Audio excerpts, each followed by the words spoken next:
Hey viewers, my name's Cara. Welcome to day 2 of Vlogstice 2025. We did get snow overnight, which stuck. It's the first snow that stuck around. So some of you know what that means. It is the time for me to make my traditional vegan hot cocoa. This is not it. However, I woke up and made myself a mug of tea, as I always do.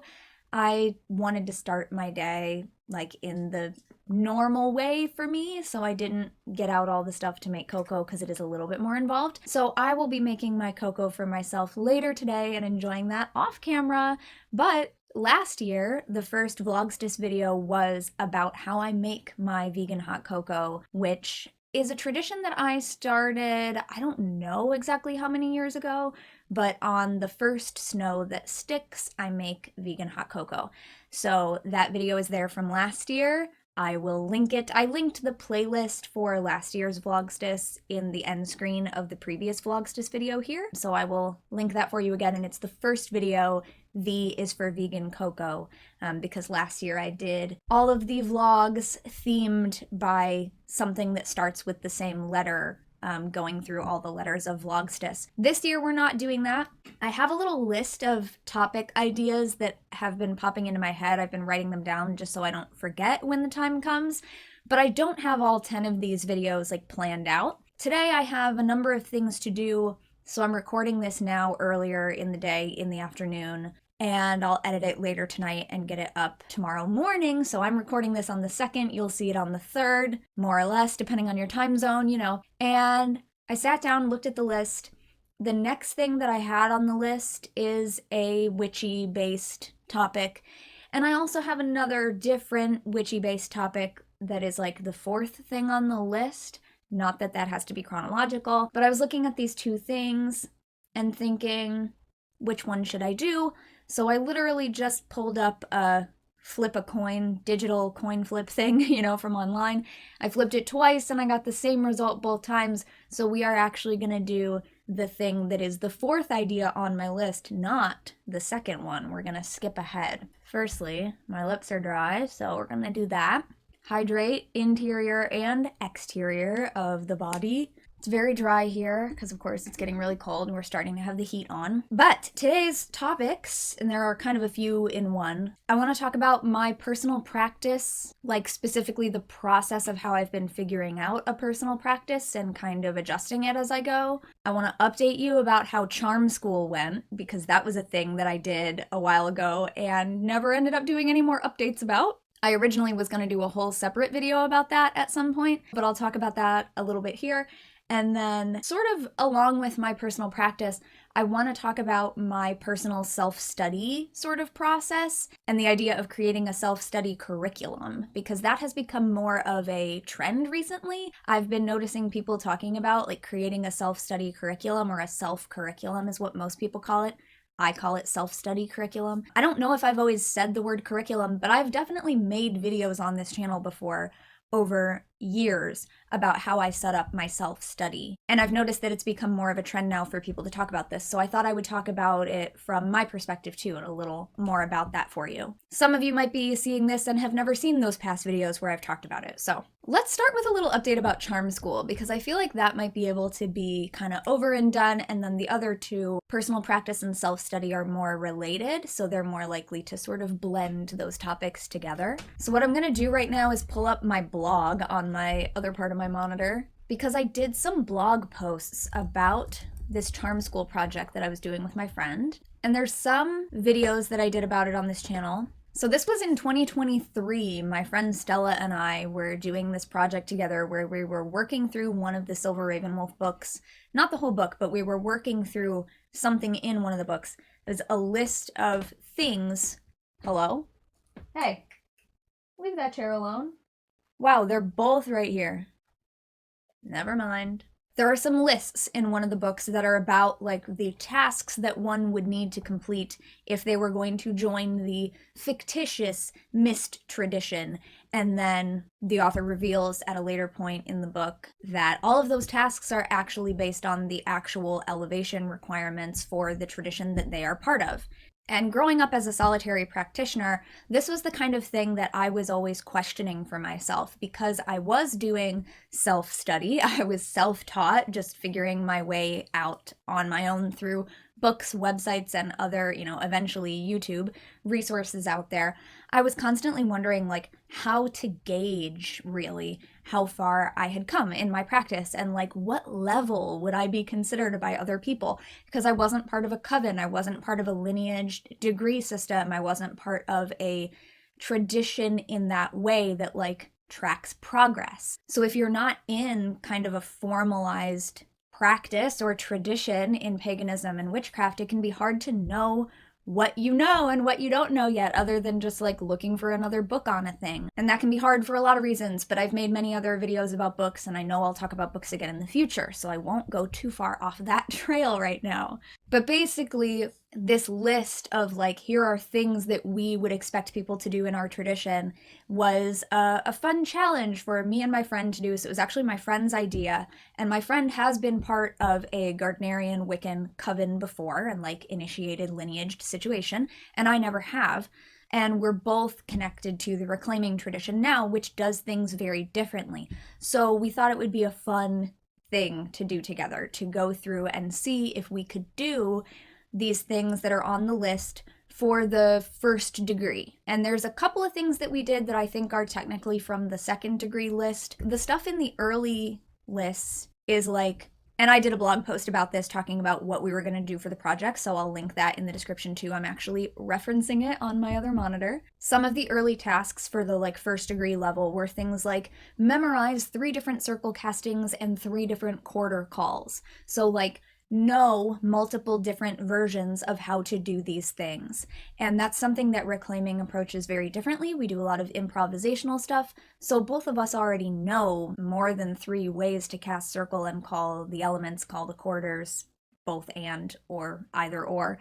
But for the purposes of this project, I think that in the spirit of what the author was intending, we thought Silver was really talking about more like memorizing pre-written scripts, which is different than how I do it in my practice, but it's a fun challenge. So that's kind of what we were trying to do.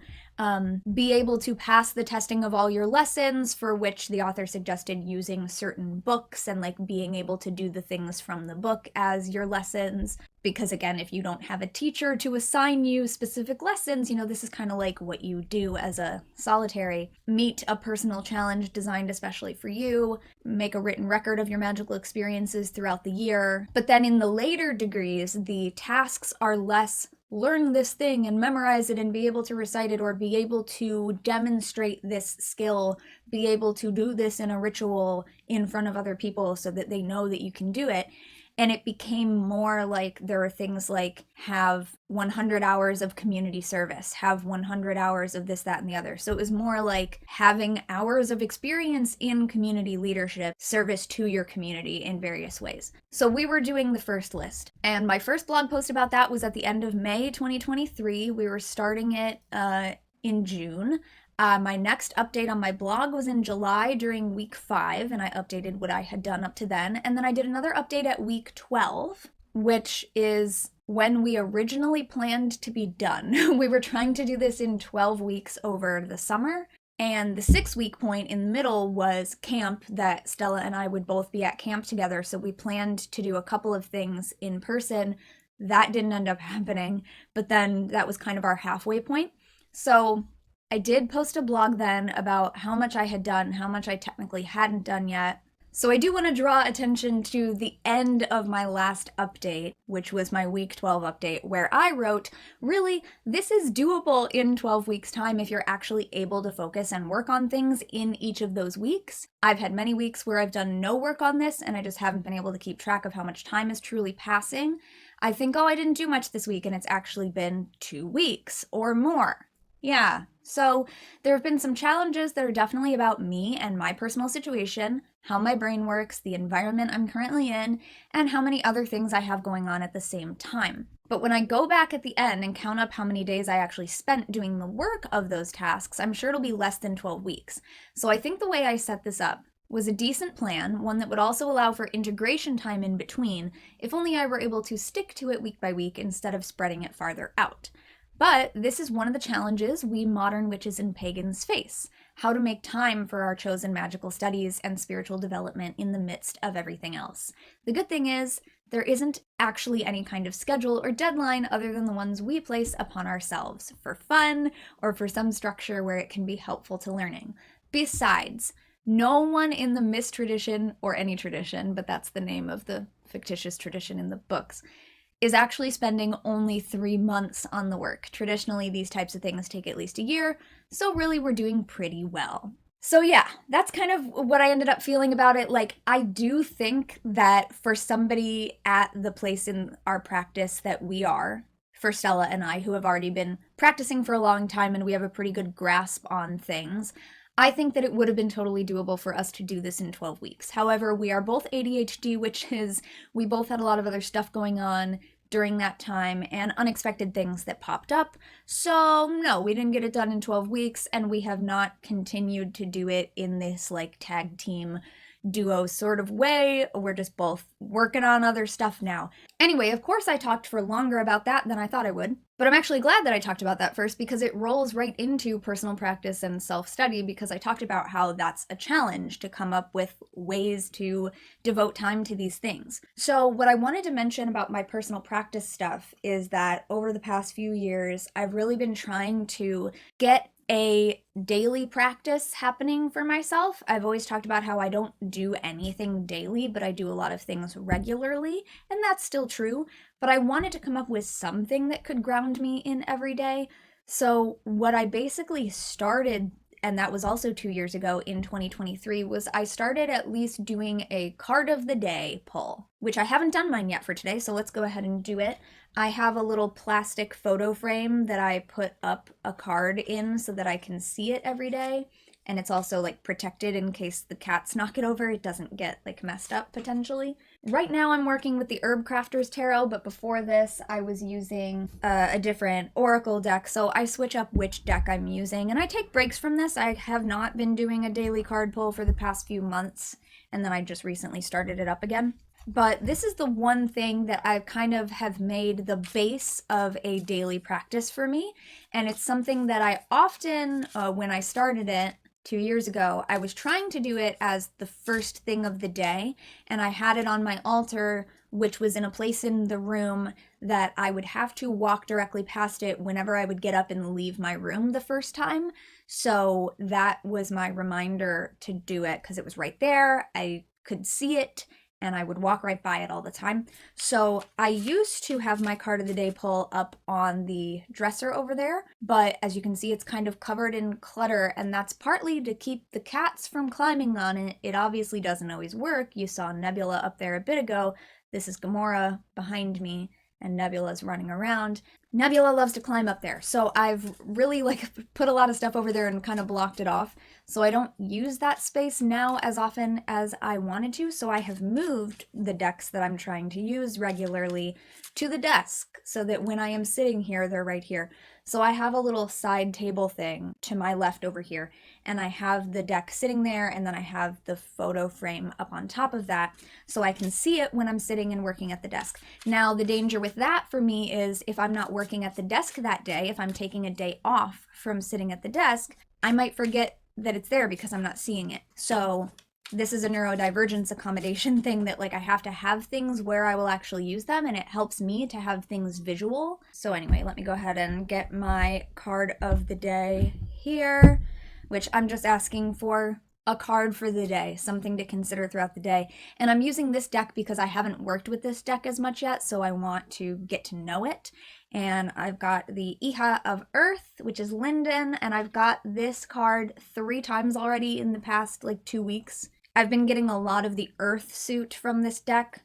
Hija is daughter in Spanish. The court cards are named Spanish names in this deck, so it's Hija, Adalita, Madre, and Curandera, which is daughter, which would be the equivalent to page, learning, growing, a young student, beginner's mind type of thing. Adalita means warriors, this the knights. Madre, mother, is queen, the equivalent of queen, and then curandera is like healer, the top card in the suit, the equivalent to king in many decks. The book for this deck was written by Letitia Guthrie. Artwork is by Joanna Powell Colbert, or Colbert. I actually don't know how they pronounce their last name. But yeah, so this is not a deck that I read with very much yet, and I don't read for other people with this because I don't know it well enough yet. But I'll put my card of the day in there, put it all back in the box, and then the box will go off to the side with this on top of it. I also realized the other day that any little simple phone stand, I have a couple of these ones that, collapse so I can take them places. Any simple phone stand will also work as a card stand. And I have a fancy, wooden one that somebody gave me to be a card stand, but I don't like that one as much because it doesn't support the back of the card, and some of my cards are bendy, and I was worried that it was because of being in this thing where they just kind of flop over and they don't have a lot of support. That's not why. It turns out it's just because a bunch of decks from that publisher are kind of twisted cardstock, but I got in my head about it, so I like these ones that kind of help keep it flat, but also protected from the cats, because if they do get up and knock things down, I don't want my cards to be ruined. So anyway, that's how I've been starting off, building a personal practice around that. And then I started adding things like casting a circle every day, which I don't do right now, but for months I was casting a circle every day and doing my card pull. Sometimes I would try to add a different practice every day, saying an altar devotion, which is also something I got from charm school, saying a prayer daily. Right now, the only thing I'm doing is pulling one card every day, because what would happen is I would add something else. I would do it for a while, see how it feels. Okay, cool. Can I add this other thing? And then if I noticed myself no longer doing any of it because it began to feel like too much, I would remove things and I would pare it back down to, less, because the point is to do the thing. And so if I'm trying to do too much to the point where I'm avoiding doing it, that's not helpful. So it's really been a process of trial and error, and there were some things that for a while I was doing weekly. Every Tuesday I would do a certain thing, or every Wednesday I would do a certain thing, and I'm not doing any of those things right now. Some of those are related to devotion to deities, so I would be working with that for a certain period of time while working on something specific with a deity, or there is magic that I was doing that involved candle spells where I'll light the same candle every week on the same day at the same time for a number of weeks, kind of thing. So there are a number of things that I was doing for a while quite regularly, and I have pared it back down for now. So it's just kind of ebbs and flows, but that's kind of the process that I've been doing. My base thing is pulling a card every day, and there have been times, as I said, where I'm not even doing that. So I just kind of bring it back when I start to feel the need for it, and I start to have this space in my schedule to be able to do that again. And then I add when I have space and desire for that, and I take away when it starts to be too much. So similarly, when it comes to coming up with a self-study curriculum, it depends on how much time and space I have to devote to it. And right now I'm actually working with a couple of my friends who wanted a little bit more structure and guidance in their practices, helping them decide what is the next thing that they could work on and for X amount of time. And we have some reminders, weekly reminders that remind each of us to work on whatever the thing is that each of us are working on. Just weekly reminders that are like, hey, how are you going along with that thing that you wanted to be doing? Don't forget about that thing that you wanted to do, because we all also struggle with when we get busy, when we get overwhelmed in our schedule, when there are other things going on, we don't remember to do the things that we wanted to do. Or I have my visual reminders, I have the card out, so I remember when I see it, I gotta pull that. I also write them in my planner, so when I look at my planner and I see that I haven't written down the card for the day yet, I'm like, oh right, I gotta do that. So I kind of have two visual reminders at my desk, one on each end of my desk, because the cards are over there and my planner's over here. And I also might put notes up on the wall behind where the camera is, so that if there's something I wanted to remember to work on or remember to do, I have those visual reminders. I also have things in my calendar and alarms on my phone. I need all kinds of reminders to keep me on track. Or I have my sticky note list on the desk in front of me. I don't always have a sticky note list, but sometimes I do. Right now it's the Vlogstice ideas list. But for some people, it's having a reminder from a group chat and getting an email notification of it every week, so that when you're starting your work week, it's in your inbox. And so your brain says, oh, right, this is a thing that I want to dedicate time to, that I want to work on, that I want to honor having time for this practice. So whatever works for different people, but that's something that we've been doing. So what I'm actually doing at any given point for self-study greatly depends on how much time and space I have. And a few of the videos that I've watched that are like recent videos of people talking about how to make your own self-curriculum, I've seen some comments on them complaining that like, this isn't a curriculum, it's just a list of things to do. And that's true. I mean, partly it is a list of things to do, especially if, like I mentioned in that blog post for Charm School, we are creating our own deadline. There is no real deadline. We're not in school. We're just doing something for our own learning. You don't have to necessarily complete it by the end of the month. Now, if you're giving yourself a challenge and you want to do that because that sense of urgency helps you and creating a deadline helps you, awesome. But it's also true that if you don't complete it by that time, it's okay. You can take a break and then pick it back up again and do it later. It's for your own self-development. So for me, again, with the little bit of like executive dysfunction, the ADHD, neurodivergence of it all, it does help me to have some level of external accountability. So like working with a friend on a project, or like I'm working with my other friends on having these weekly reminders. If there are other people that we're updating on our progress, that helps a little bit. But it's also still pretty flexible. Like I know the world isn't going to end. It's okay that I didn't complete everything on the Charm School list in 12 weeks, or even now that I have not continued to do it over the next 2 years. It's just about what I get out of it. It's for me. So whatever you're coming up with is for you. But I do have some thoughts about like how I take something from a to-do list or a to-be-read list. We all have big TBRs. I say we all because I am making an assumption here about the people who watch my videos. Not all of you may have big TBR lists, but I would guess that a good percentage of people who watch my videos are aspiring avid readers. Like, we want to read a lot, but maybe we can't actually do a lot of reading anymore in my case. I used to read so much more, but my focus has completely shifted over the past 5 years. But I think a lot of us have huge lists of books that we would love to read and we just haven't gotten around to. So for me, I have over the years figured out kind of how much time and space I need for reading things, and it depends on the avenue of acquiring the information, right? If I'm watching a video, if I'm listening to a podcast, if I'm reading a physical book, reading an ebook, listening to an audiobook, or some combination thereof. Sometimes I read a visual text version while listening to an audio version, and that helps me. If it's reading an article, if it's reading blog posts, if it's going to a class or workshop or having a conversation with another practitioner, whatever, depending on how the information is getting into my brain will determine the amount of time and space that I need for that thing. Because sitting down to read a physical book or an ebook, but especially I would say a physical book, I have preferred ways that I consume that information. I like to sit down, I have a lap desk that I can be taking notes, or even if I'm not taking notes separately, I might be noting things in the margins. But I have to like sit down and have a certain environment in which to focus on that type of reading. Whereas if I'm reading an ebook, I can do that in little bits, more places, because it's just on my phone. So I can pull it out and read a couple of pages here and there, basically anywhere I am, rather than having to be here with my book or carry a book with me and like sit down and have like a place that I'm enjoying that.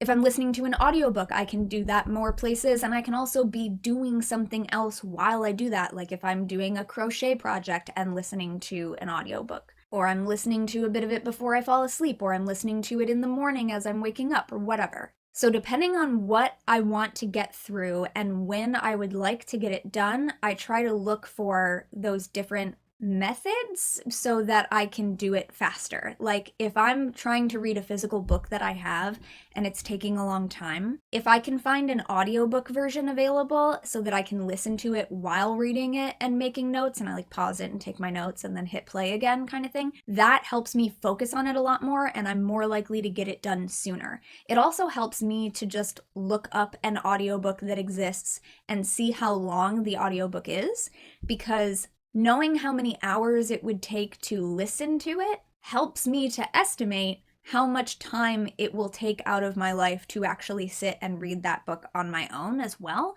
And when I start to feel like, oh, this is really big, it's going to take so much time, and I notice myself avoiding those things, if I look it up and I'm like, oh, but the audiobook of this is 12 hours, then I'm like, that's doable, over an extended period of time, but like, okay, that's doable. As opposed to like right now I'm listening to the audiobook of Italian Folktales by Italo Calvino, and that audiobook is 29 hours. It is a lot, and I listen to like a few folktales at a time here and there while I'm having my breakfast, while I'm drinking my tea, and I'm getting it through a library system, I've had to check out that audiobook over and over again because I cannot listen to that many hours within the 2-week time or 3-week time or whatever it is. So I have to just let it return, and then later when I have time to start listening to it again, I check it out again. And yeah, it's a long process. But so over time I have figured out how long I can sit and read a book, for example, and how many pages I tend to get through in that amount of time. So I know about myself that I can sit and be working with a physical book for about 2 hours, sometimes 3 hours, but the time is not as important as just like the amount of pages. When I tend to start to feel like I'm done doing this and I need to go do something else, it is usually between 20 and 30 pages. So depending on what the book is and how quickly I'm going through it, and I'm not talking about reading fiction because I just read right through fiction, right? But if I'm talking about a nonfiction, paganism or witchy book where I am learning things and I am taking notes and I am developing my practice through acquiring this new knowledge, and I'm like actively engaging with the book and writing myself notes about the things that I want to look up separately or that I agree with or disagree with, more time and energy is involved in that. It's usually 20 to 30 pages by the time I feel burnt out and I need a break. So when I go through my books, let me just grab one as an example. Let's go with The Spiral Dance. 20th Anniversary Edition, please read the update and the updated notes. The 20th Anniversary Edition is decades old by now, but still. So when I go through reading a physical book, I will actually pull out a calculator and figure out how many pages are in each chapter, and then I write that down because that will help me determine how many chapters I can fit into 1 week, 1 month, however I want to be going through the book. So if I decide that I want to go through, Spiral Dance has 13 chapters, some of them are shorter than others. So I have a way that I have scheduled, like going through this book, grouping chapters together, getting through it in like 8 sessions, which for me, if that's just sitting down reading it, I could probably do, each session might be reading it once a week. So I know that because chapter 1 is 16 pages and chapter 2 is 17 pages, that's 33 pages total. That's about 1 sitting for me. I could do chapters 1 and 2 together in 1 sitting 1 week. Chapter 3 is 22 pages. So I'm going to just work on chapter 3 by itself. Even though that's less than the higher limit of what I can do, it's enough that the next chapter is also 22 pages. I'm not going to do 44 in 1 sitting. So I'm going to go ahead and let myself break those up. I'm going to do chapter 3 by itself. I'm going to do chapter 4 by itself. Those are longer chapters. I'm going to be stopping and taking notes. Chapter 5 and 6 are 17 pages and 16 pages. So I can put those 2 together. That kind of thing. And I figure out how many of those groupings of time that I know I can typically sit and work with a physical book like this, how many of those are there? And then I figure out approximately okay, so I could, if I really wanted to and I was just doing this on a weekly basis, I could get through this book in 2 months doing it that way. Now, if I was just going to sit and read through it kind of cover to cover and not be doing extra notes and stuff like that, oh, right, because there's also notes from the 20th and 10th anniversary editions that I do encourage you to read along with as you are reading the book. So I actually have notes. You might have seen it. There's the number of pages, but then there's plus, I know you can't really read it necessarily, but then it says plus 4.5 pages of notes, plus 7. That means there are 7 pages of notes about that chapter as well. So including those, right? But that's what I'll do, and I will go through and kind of break it up into sections. There are some books that are already broken up into sections, so I will use those as a guide. So I feel like what kind of takes it from a to-do list item, the item being read Spiral Dance, to a curriculum is breaking it up into pieces like that where you say okay, in this month, if you're doing it monthly, Or even if you do it seasonally, right? If you're like, in the spring, I'm going to do this, in the summer, I'm doing that, autumn, winter. If you break up the year quarterly, or you break the year up into thirds, however you want to do it. If you look at this and go, okay, if I'm doing this monthly, I'm going to read and work through one chapter a month, and then I will do this assignment within 1 year's time. There are 13 chapters, but some of them are smaller, so you would just pick one of them to double up with something else. Chapter 10 and 11 are both shorter. Chapter 10 is 6 pages plus 1.5 pages of notes from the 10th and 20th anniversary updates, and chapter 11 is 4 pages with half a page of notes. So chapter 10 and 11 you can put together. And chapter 10, 11, 12, and 13 don't have any exercises in them. That's the other note that I wrote here. All of the chapters before that have exercises that you might actually want to stop and do throughout the process of reading the book, but the last 4 chapters don't have any exercises to do. So that's something relevant for me to know as I'm trying to figure out how long is it going to take me to get through things. You might be able to read multiple chapters in a month, and you could do this in half of a year, right? It's about knowing your capacity, how much time and energy and attention span do you have to get through these things in a given amount of time. But you could, for example, say, in the next year, I'm going to work through this book, and my units are going to be 1 chapter per month. And you might come up with additional things that you want to do, like, okay, I'm going to read, I'm going to take the notes that I need to take, I'm going to underline anything that I don't know, and either look it up in the back if there's a glossary. Is there a glossary in here? I don't remember. But, I'm going to look it up elsewhere. No, there's no glossary. There's bibliography. There's an index, So you might, I'm going to take notes and underline things that I want to look up, and whatever your sort of engagement is with it. You might come up with journaling prompts, or in this case, if you actually do want to go through the spiral dance, I have a whole playlist of discussion prompts that I put together for this book. Right now it's in a video playlist form. I have not yet put it into a document, but eventually I'd like to do that. And I'm working on the same thing for the 12 Wild Swans book, because I have worked with groups working through these books multiple times, so I have a bunch of discussion prompts. So you might say, I'm going to do Cara's discussion prompts for these chapters as I go through them, and that's going to be part of my unit of going through this chapter. You might add the goal of doing the exercises, or some of the chapters have a lot of exercises, so you might make the assignment for yourself, I'm going to do 3 of the exercises from this chapter. And then suddenly you have not just a to-do list item, but a unit. And when we think about school, there's usually multiple classes that you're doing at once. So maybe you're working through spiral dance over the course of a year, but then there's another thing that you're also doing, and you would do a similar thing for that, so that okay, in the month of January, I'm going to be doing chapter 1 of spiral dance, and I'm going to be going through the first 2 lessons of this online learn how to do some other thing course of just a skill that I want to learn. Or I'm going to do my chapter of spiral dance, and I'm going to go to this class about this other thing during that month, right? Building on that. So for myself, over the past couple of years, I have had subjects that I have separated things into for myself. So I have my reclaiming specific learning, which is the books that are reclaiming specific, Spiral Dance, 12 Wild Swans, the ones that are about some of our core classes, the Iron Pentacle, the Pearl Pentacle, Elements of Magic, which I also teach, and so I do those classes more often from the teaching side, but I also take them more often as a student and at camps and things like that. But I have my reclaiming things and books by reclaiming authors. That's a whole section that I try to pull from. So I have my TBR list, my TBL, to be learned, separated into these sections by subject now. So I'll try to do something from reclaiming, something from another one of these subjects that I like. So another one that I've been working on for a while, I have this sort of long-term unit for myself, which is going through Italian folk magic, Italian witchcraft, those types of things. So listening to the audiobook of Italian folk tales, which is a collection of 200 tales,